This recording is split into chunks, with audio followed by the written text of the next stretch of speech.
Political master में एक बार फिर से आप सभी का स्वागत है।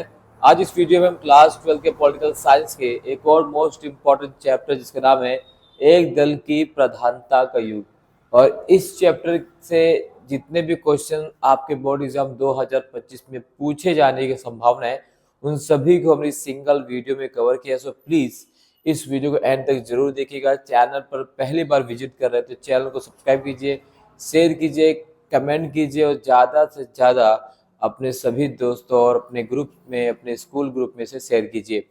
तो चलिए चैप्टर की शुरुआत करते हैं। जो सबसे पहला क्वेश्चन है वह है कि भारत में एक दलीय व्यवस्था की कोई एक विशेषता बताएं। तो भारत में बहुदलीय प्रणाली है और राजनीतिक दल जो है विभिन्न हितों का प्रतिनिधित्व करते हैं।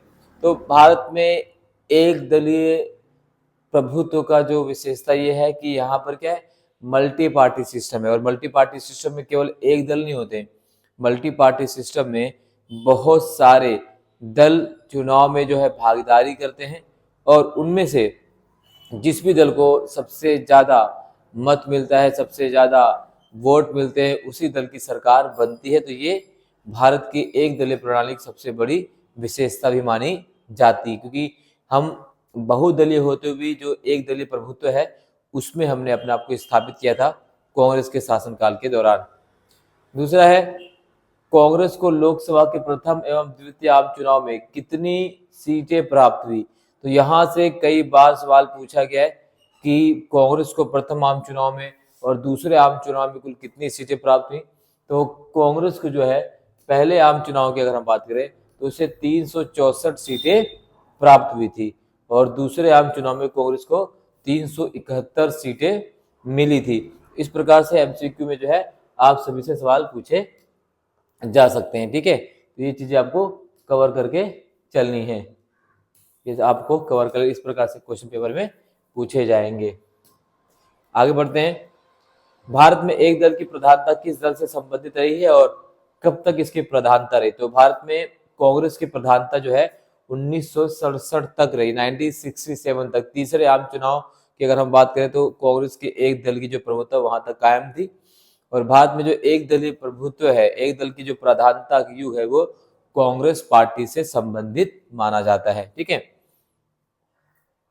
इसी प्रकार से क्वेश्चन नंबर 4 है, ऐसे दो राज्यों के नाम लिखे जहां कांग्रेस 1952 से लेकर 67 के दौरान सत्ता में नहीं थी। तो वो ऐसे दो राज्य जहां कांग्रेस 1952 से लेकर 1967 तक, यानी कांग्रेस पूरे भारत में शासन में थी, पर ऐसे दो राज्यों में शासन में नहीं थे। वो दो राज्य कौन से हैं?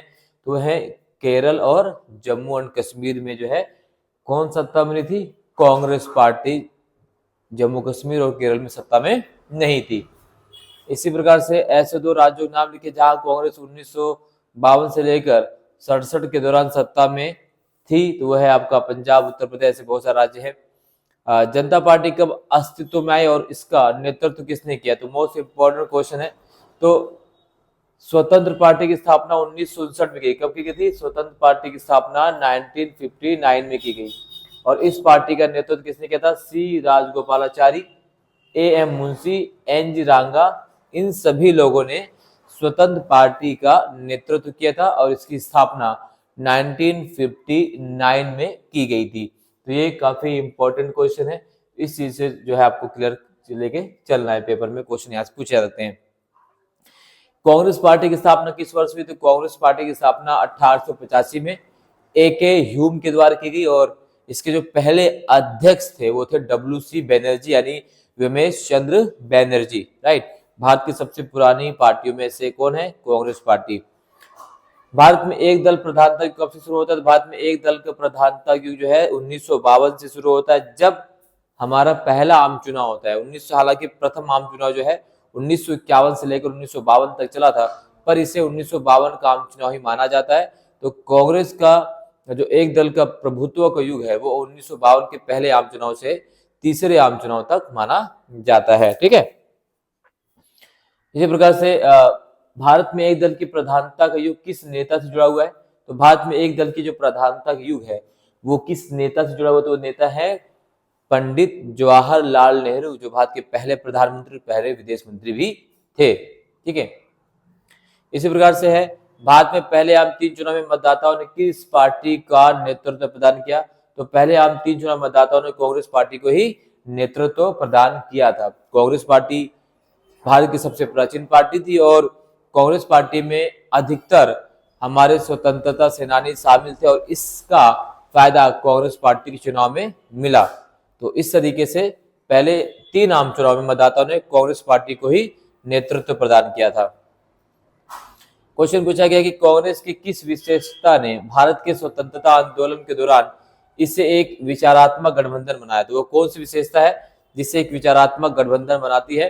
तो यहाँ पर अगर हम बात करें तो आप देख सकते हैं, तो क्योंकि कांग्रेस में ऐसे बहुत व्यक्ति या व्यक्तियों के समूह थे जो अपनी पहचान को कांग्रेस के साथ मिला नहीं पाए और अपने अपने विचारों मूल्यों को मानते हुए भी कांग्रेस में बने रहे। कांग्रेस में नरमपंथी भी शामिल थे, गर्मपंथी भी थे, दक्षिणपंथी भी थे, वामपंथी, क्रांतिकारी, शांतिवादी, कंजर्वेटिव, रेडिकल, तो हर एक प्रकार के विचारों का समूह कांग्रेस के अंदर शामिल था। इसलिए कांग्रेस को एक विचारात्मक गठबंधन भी कहा जाता है। यानी ऐसा नहीं कि कांग्रेस पार्टी में केवल एक विचार के समूह को लोगों को शामिल किया था। उस समय कांग्रेस में हर एक तबके के लोग, हर एक वर्ग के लोग, हर एक विचारधारा के लोग कांग्रेस पार्टी में शामिल थे और एक कांग्रेस पार्टी की एक विशेषता भी थी और इसी विशेषता से लगातार कई आम चुनाव में लगातार कांग्रेस पार्टी को जीत भी मिलती है। इसलिए हम कह सकते हैं कि कांग्रेस पार्टी एक विचारात्मक गठबंधन भी थी। ठीक है, चलिए इसी प्रकार से भारतीय जनसंघ का संस्थापक कौन है? तो भारतीय जनसंघ के संस्थापक है doctor Shyama Prasad Mukherjee. Most important question में से है कि भारतीय जनसंघ के संस्थापक कौन है? तो है डॉक्टर श्यामा प्रसाद मुखर्जी। कौन से राजनीतिक दल ने एक देश एक संस्कृति और एक राष्ट्र के विचार पर बल दिया? वो कौन सा राजनीतिक दल है जिसने एक देश एक संस्कृति और एक राष्ट्र के विचार बल दिए? तो वह है भारतीय जनसंघ। तो है भारतीय जनसंघ। किस विद्वान ने कांग्रेस पार्टी को छात्र संगठन के नाम से संबोधित किया और क्यों? ये मोस्ट इंपॉर्टेंट है। छात्र संगठन किसने कहा? ये 1 नंबर में पूछा जा सकता है और ये 3 नंबर में भी सवाल पूछे जा सकते हैं। तो छात्र संगठन कांग्रेस को कहा गया और किसने कहा है? तो ये कहा है पामार ने। किसने कहा है? पामर ने कांग्रेस पार्टी को छात्र संगठन नाम से संबोधित किया। क्यों किया? क्योंकि कांग्रेस में सभी धर्मों, जातियों, भाषाओं, क्षेत्रों और समुदायों के लोग शामिल थे, इसलिए कांग्रेस को पामर ने क्या कहा है? एक छात्र संगठन का, क्योंकि इसमें हर एक वर्ग के व्यक्ति, हर एक समूह के व्यक्ति, हर एक विचारधारा के व्यक्ति जो है कांग्रेस पार्टी में शामिल थे। इसी प्रकार से अगला क्वेश्चन है, भारत में कौन से आम चुनाव के बाद केंद्र में पहली बार कांग्रेस का प्रभुत्व समाप्त हुआ? तो कौन सा आम चुनाव था जिसमें पहली बार केंद्र में कांग्रेस का प्रभुत्व समाप्त हुआ? तो 1977 के आम चुनाव के बाद जो है केंद्र में पहली बार कांग्रेस का प्रभुत्व समाप्त होता है। केंद्र की बात की जा रही है, राज्य की बात नहीं की जा रही है। राज्य में पहली गैर कांग्रेसी सरकार बनी थी केरल में, तो वो तो 1957 में बन चुकी थी। तो केंद्र में कांग्रेस का जो प्रभुत्व समाप्त होता है वो 1977 के आम चुनाव के बाद शुरू होता है, आपातकाल के बाद। किस विद्वान ने कांग्रेस की तुलना सराय से की है? तो डॉक्टर अंबेडकर ने कांग्रेस की तुलना सराय से की है। तो कांग्रेस की तुलना सराय से किसने की? तो है डॉक्टर बी आर अम्बेडकर, क्योंकि कांग्रेस के अंदर हर एक विचारधाराओं के लोगों को समूह था, चाहे वो रेडिकल हो, रनमपंथी हो, गर्मपंथी हो, दक्षिणपंथी हो, कंजर्वेटिव हो, रेडिकल हो, हर एक विचारों के लोगों को शामिल किया गया था कांग्रेस के अंदर। इसलिए कांग्रेस को सराय की उपाधि दी किसने? डॉक्टर बी आर अम्बेडकर ने। ठीक है ना। इसी प्रकार से भारत में एक दल की प्रधानता कांग्रेस पार्टी संबंधित रही। भारत में पहला आम चुनाव किस वर्ष हुआ? तो भारत में पहला आम चुनाव 1952 में हुआ। इसी प्रकार से कांग्रेस सोशलिस्ट पार्टी के संस्थापक और अध्यक्ष के नाम लिखे और 1948 के पश्चात इस पार्टी को क्या नाम दिया गया? तो कांग्रेस सोशलिस्ट पार्टी के जो संस्थापक हैं तो वो हैं आचार्य नरेंद्र देव। काफी इंपॉर्टेंट है। तो कांग्रेस सोशलिस्ट पार्टी के संस्थापक है और है अध्यक्ष रहे कौन है? आचार्य नरेंद्र देव। और 1948 के पश्चात इस पार्टी का नाम रखा गया सोशलिस्ट पार्टी, यानी कांग्रेस हटा दिया गया। तो कांग्रेस सोशलिस्ट पार्टी 1948 के बाद केवल सोशलिस्ट पार्टी ही बनी रही और इसके जो अध्यक्ष थे और इसके जो संस्थापक थे वह आचार्य नरेंद्र देव। आचार्य नरेंद्र देव, राइट। अगला क्वेश्चन अगला कवर करते हैं। भारत के कौन से राजनीतिक दल में श्री ए के गोपालन, श्री EMS नंबूद्रीपाद और श्री S.A. डांगे जैसे नेता थे। तो वह भारतीय साम्यवादी दल, तो भारतीय साम्यवादी दल में ये प्रमुख नेता शामिल थे। भारत की स्वतंत्रता के पश्चात पहली बार गैर कांग्रेसी राज्य सरकार की स्थापना कब और कहाँ हुई? तो पहली बार गैर कांग्रेसी राज्य की स्थापना जो केरल में 1957 में, और किसके द्वारा की गई थी? वह कम्युनिस्ट पार्टी के द्वारा गैर कांग्रेसी राज्य सरकार सर्वप्रथम लोकतांत्रिक चुनाव के आधार पर 1957 में बनी थी, और वो कहाँ बनी थी? केरल में। ये विश्व में पहली सरकार थी जो लोकतांत्रिक चुनाव के माध्यम से सोशलिस्ट पार्टी के रूप में सरकार बनाई थी। वो कौन है? कम्युनिस्ट, माफ कीजिएगा, विश्व में पहली कम्युनिस्ट पार्टी 1957 में चुनाव के आधार पर जीती थी, वह भारत की कम्युनिस्ट पार्टी CPI, और केरल में इसने अपनी सरकार बनाई थी 1957 में। ठीक है, इसी प्रकार से बहुत ही इंपॉर्टेंट क्वेश्चन है, सवाल पूछा जाएगा। पहले 3 आम चुनाव में कांग्रेस को शेष अन्य सभी दलों से अधिक सीटों पर विजय प्राप्त हुई। इन चुनाव में किस राजनीतिक दल को दूसरा स्थान प्राप्त हुआ? तो वह थे CPI, जिसे कम्युनिस्ट पार्टी ऑफ इंडिया के नाम से जाना जाता है। तो भारतीय साम्यवादी दल को दूसरा स्थान प्राप्त हुआ था पहले 2 आम चुनाव के दौरान।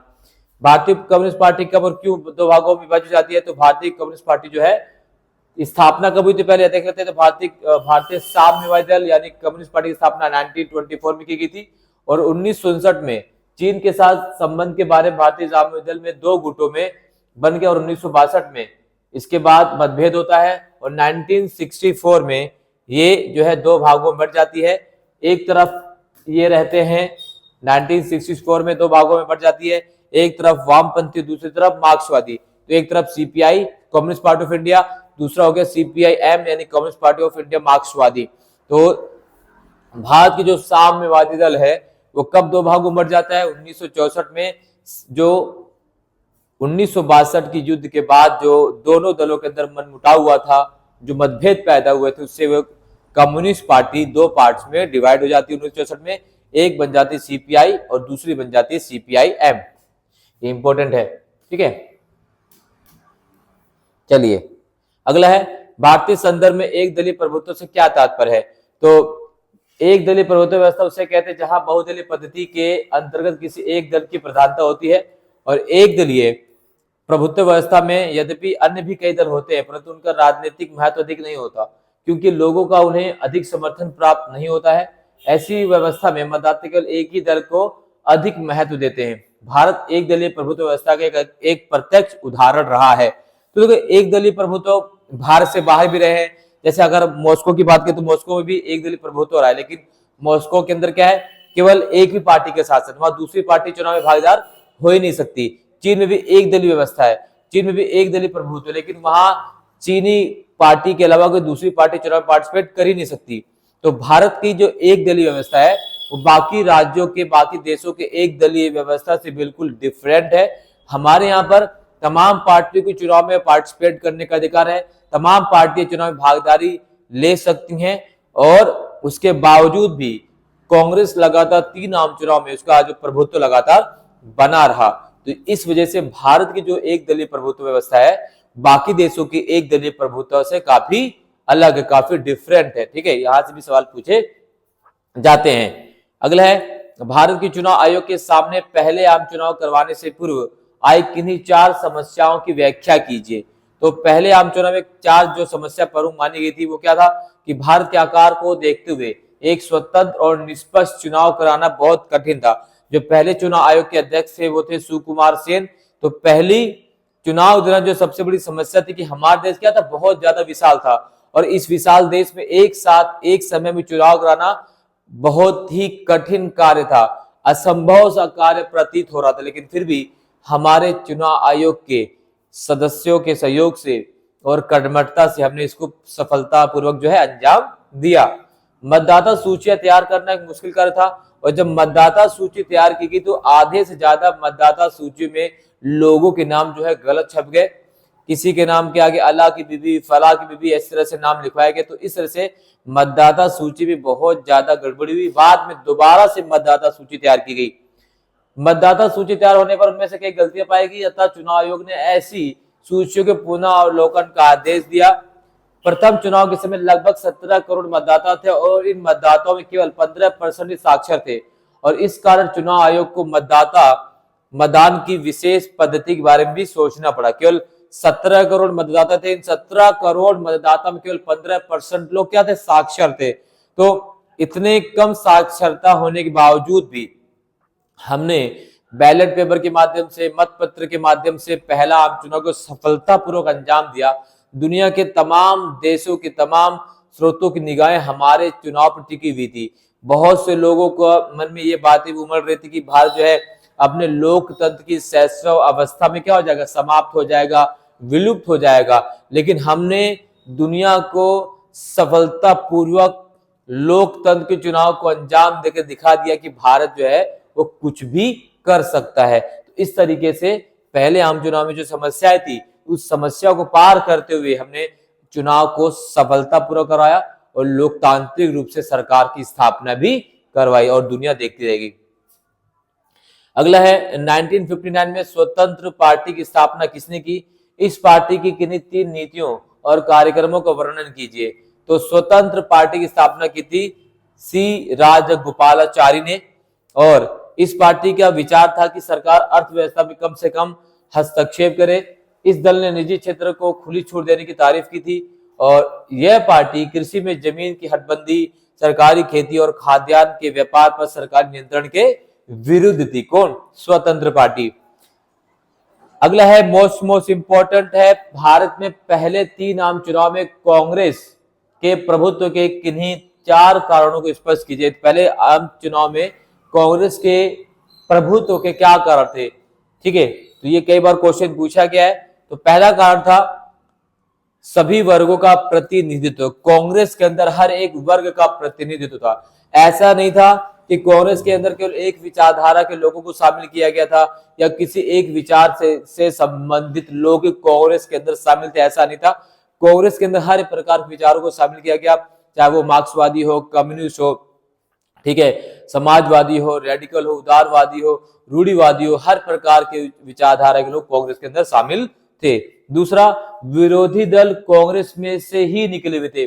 जितने भी दल, चाहे वो स्वतंत्र पार्टी हो, कम्युनिस्ट पार्टी हो, सब के सब स्वतंत्र रूप से किससे निकले हुए थे? कांग्रेस पार्टी से ही निकले हुए थे। ये भी एक बहुत बड़ा कारण रहा। इसके अलावा राजनीतिक दलों के कार्यक्रमों में समानता, तो बहुत सारे कांग्रेस की बात करें तो कांग्रेस के अंदर उनकी अपनी दूरदर्शिता थी, कांग्रेस के अंदर अपनी पॉलिसी थी, देश को आगे बढ़ाने की नीति थी। ऐसी चीजें किसी दूसरी पार्टी में लोगों को देखने को नहीं मिली। ये भी वजह थी कांग्रेस के जो है एक दलीय प्रभुत्व की। गठबंधन सरकार की असफलता भी कांग्रेस की जीत का कारण बनती है और 1967 के पश्चात भी केंद्र में कांग्रेस की प्रधानता रही। तो ये कुछ वजह थी जिससे कांग्रेस का एक दलीय प्रभुत्व कायम रहा और लंबे समय तक कांग्रेस पार्टी एक सामाजिक और विचारात्मक गठबंधन के रूप में बनी रही। इस कथन की पुष्टि कीजिए। तो लंबे समय तक जो है कांग्रेस पार्टी एक सामाजिक और विचारात्मक गठबंधन रूप में बनी रही, इस कथन की पुष्टि कीजिए। तो कई बार क्वेश्चन पूछा गया है, ठीक है, रिपीटेड क्वेश्चन पूछा गया है, यहाँ पे आप देख सकते हैं। तो कांग्रेस पार्टी का एक सामाजिक और विचारात्मक गठबंधन के रूप में वर्णन इस प्रकार है। पहला कि कांग्रेस एक सामाजिक गठबंधन के रूप में, ठीक है, जो हमने पहले कवर करते कि कांग्रेस जो है एक सामाजिक गठबंधन के रूप में शामिल थी। इसमें अलग अलग विचारों लोगों को शामिल किया गया था। ऐसा नहीं था कि कांग्रेस के अंदर केवल उच्च वर्ग के लोग थे। इसके अंदर अमीर, गरीब, धोबी, बढ़ई, ग्रामीण, किसान, हर जो है विचारों के, हर प्रकार के वर्गों के लोग इसमें शामिल किया, उद्योगपति, सभी लोग इसमें शामिल थे।